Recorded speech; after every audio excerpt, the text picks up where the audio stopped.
Mike Boyer from Spokane, Washington, wanted to be the first person to legally buy recreational pot in the state of Washington. So he waited in line at a particular dispensary for quite some time, was chanting, couldn't wait to get his hands on that pot, and local media interviewed him about it, and of course he got a little bit of attention for it. Well, his employer fired him because they have a policy against smoking marijuana. And he worked as a security guard. He was a little upset by it, but the thing that kind of made him a national hero was his nonchalant attitude. He said that he wasn't going to let that ruin the best day ever. I love this guy. Well, after that story hit national headlines, it turns out that his employer did a little bit of a backpedal. Let me give you a statement from Mike Boyer himself. He says, TrueBlue, which was his employer, got a hold of me and offered me my job back. I'll accept it, and we'll see where it goes from there. The reason they said they gave me my job back was because their policy says you cannot be under the influence at work, which I was not, and since I officially had the day off, what I did on my time was my time. Amen.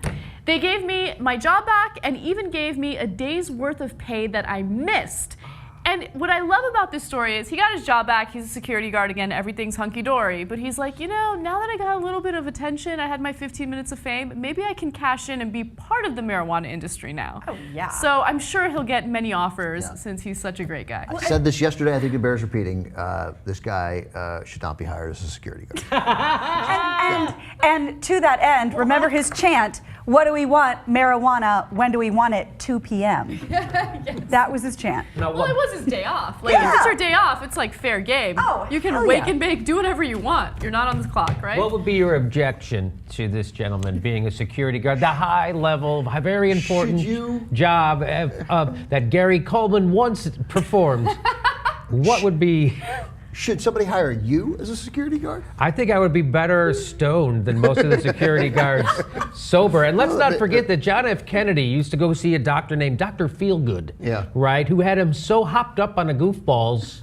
And by the time he solved the Cuban Missile Crisis when he was higher than anybody you've ever met in your fucking life.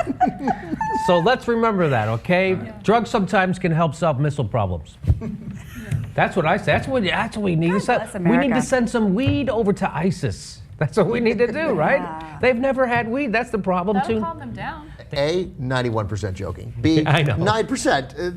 This is like, I just wouldn't put him in charge of guarding something. That's all.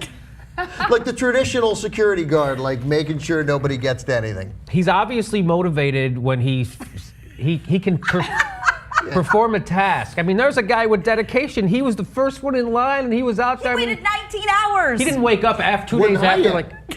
What's that? Wasn't I yet? Yeah.